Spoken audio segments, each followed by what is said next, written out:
Assalamu alaikum. Welcome back from the ad break. You are still watching Prime Life. Now, we are joined this evening by Vanessa Bukasa, who is a dynamic leader and public speaking coach with a passion for empowering women in corporate environments to find their voice, communicate effectively, and lead with confidence. Thank you so much for joining us, Vanessa, and welcome to Prime Life. Thanks, Aisha. I'm thrilled to be here. Thank you so much. Now, can you please maybe share a little bit about your journey? How did you discover, that coaching and helping women is something that you're passionate about? Absolutely. So, Aisha, it actually started with my own journey. And I'm in the corporate space. I've been in banking for just under a decade now. And for a long time, I found myself where I felt like I had reached a glass ceiling in my career. I'm working hard, I'm getting great reviews, but for some reason, I'm not leading, I'm not being promoted, I'm not getting some of the opportunities to make decisions that I wanted to make. And I went through a series of events, whether it was rejection of interviews and not being selected for certain opportunities. And that led me to take on a lot of coaching programs. So I did courses on leadership, on decision making, on personal branding. And what I realized that there's almost a golden thread in all of those, and that was effective communication. You need to be able to communicate effectively to lead, to make bold decisions and articulate that, to create a personal brand for yourself. And so when I decided to try that one thing, I said, I'm going to work on my communication. Let me try that one thing. And I saw the difference that it made in my career. It was an absolute game changer. I went from being that person in meetings not saying anything to now being part of decision making. I was leading. I was promoted. And when I saw what it had done for me, and now I was on the other side, I sit in meetings and I can notice someone who is where I used to be, who is doubting themselves, who's second guessing before they speak, who's overthinking what they want to share. And I thought to myself, okay, the way that it has benefited my career, I don't think it was just for me. I actually want to share this. And so I then branched out into coaching because I realized that it was way much bigger than me.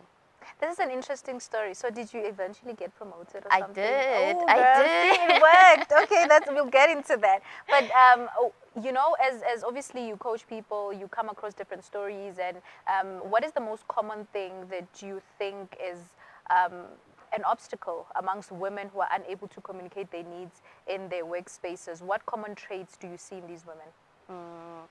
And that's such an interesting one because as I coach these high-performing, brilliant women, really exceptional at what they do, I realized that one of the most common things that we will see is a fear of judgment. So if I say this, what will they think of me? Will they think I'm not qualified enough? Will they think I shouldn't have been part of this discussion? Will they think that I should have known a lot more than what I'm saying or what I'm asking in this session? Will they judge me? Will I say something where they will think less of me? They will think I'm less qualified. So it really does go down to the fear of judgment. That's one of the common things that I've seen amongst the women that I coach. That is beautiful. Now take us through, the process of actually undergoing your, I would say, coaching sessions. How does it start? How does one actually, benefit? And what exactly do you provide your clients with? Yeah, so an easy way to start, I'll let you know how you can contact me. Yes. An easy way to start is just going on www.vanessabukasa.com. Now, when you land there, you will see a free guide that I have created for my coaching clients to help you to implement strategies today so that you can start speaking more confidently, with more clarity, and a lot more boldly. So that's generally how we start. And then as you realize that you are growing in your speaking, but you want to take it to the next level, then we have various coaching programs, whether it is one-on-one, where it's very personalized, so everything is tailored just for Aisha, or we have group coaching where you are with like-minded individuals. And it's nice to know that I'm not alone, because so many times we think that it must just be me. Everybody else is speaking. I'm the only one who can't articulate myself. And so then there's that group coaching. So those are two ways that we can definitely get into the coaching. Now, part of my coaching program, I work with a lot of the internal work, because you know that fear of judgment that we spoke about earlier, it's internal.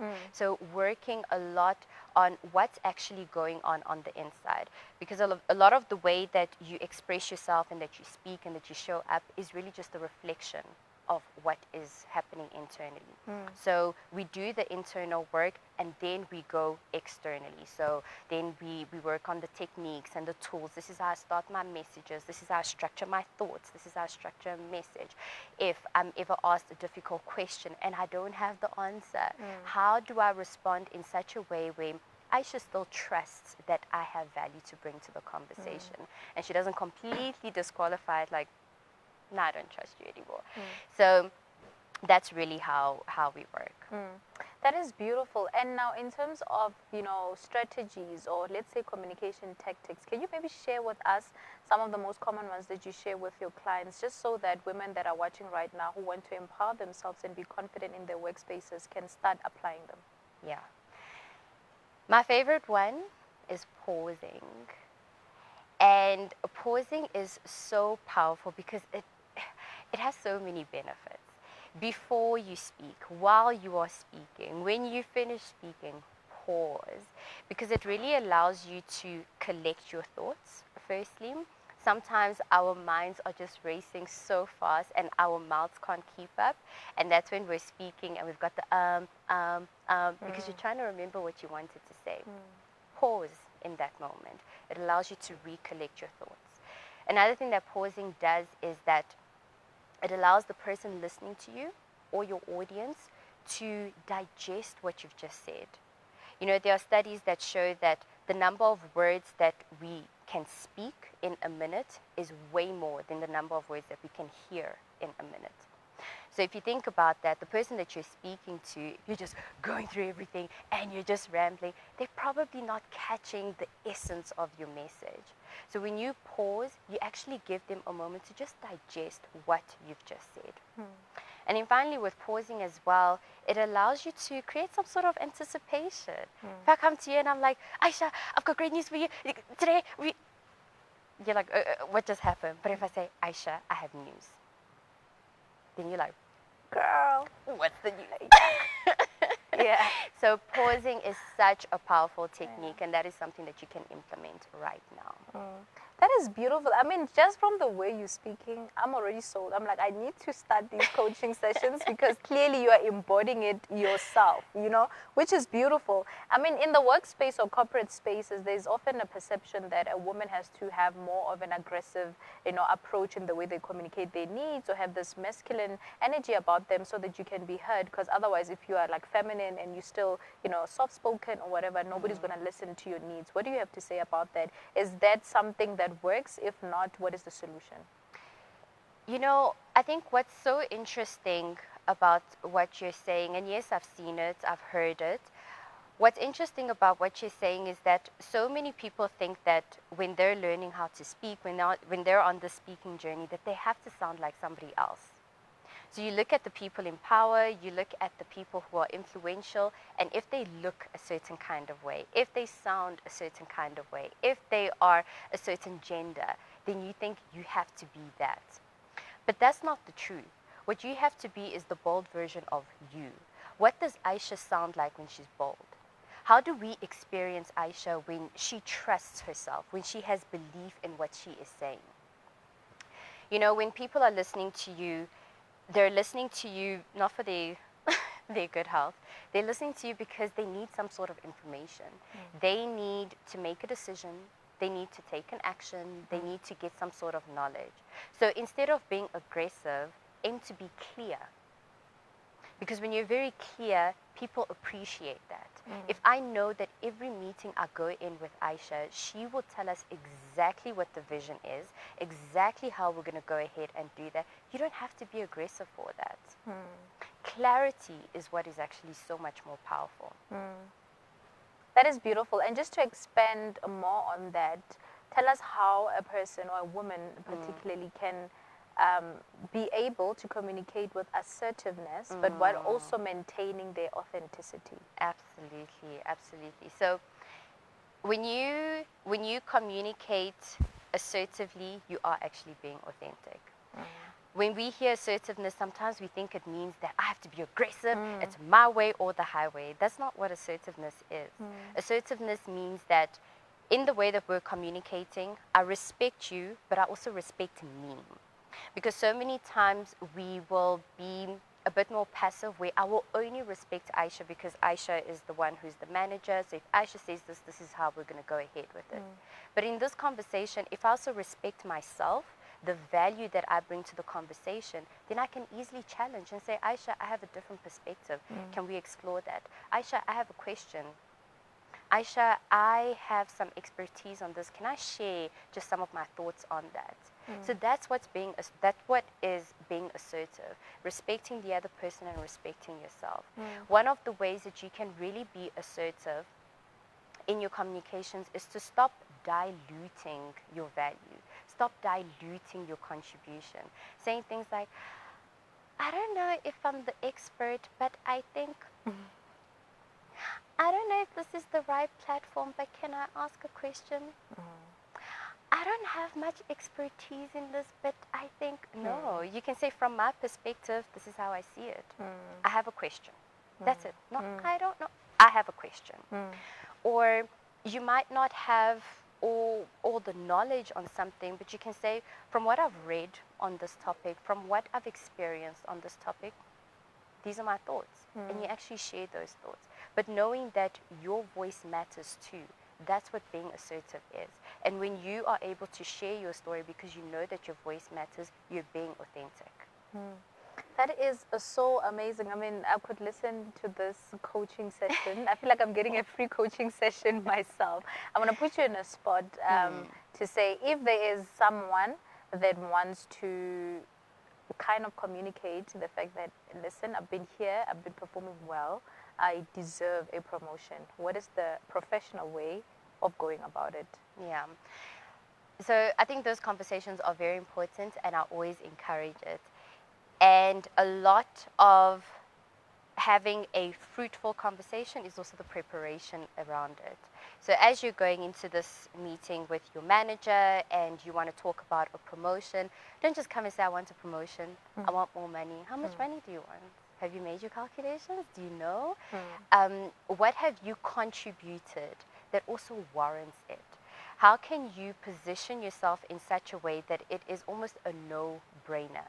So speaking about the actual contributions that you've made, the impact that that contribution has had on the department, on the sales, on the marketing, whatever it is, if you are able to clearly articulate that and then say, based on this, my role has expanded. The responsibilities have expanded. I'm no longer operating at this junior level. I'm the one who has the conversations with the senior stakeholders. I'm the one who influences. If you're able to even take your company's financial statements and you say, you know what, we made R1 million this month, 200,000, that was me. I contributed to that. Come with facts. Prepare for those conversations. Trust me, they will respect you so much more. Most definitely. And what progress do you think we have made in terms of women empowerment, and where do you see growth in the future in, in that department of women empowerment specifically? Yeah, I think we have made some good progress. The environment that I'm in, especially, I mean, it might be my little world, but the environment that I'm in, it is power women all over. I'm constantly inspired. And I think in our companies as well, we're seeing it. You look up there and you see a bit more females. You look up there, you see a bit more people who look like you. You are seeing people who are able to influence, to really shift mindsets, to shift decisions, who are female. So I do think that we're making a lot of progress when it comes to women empowerment, but there is still a gap that needs to be filled.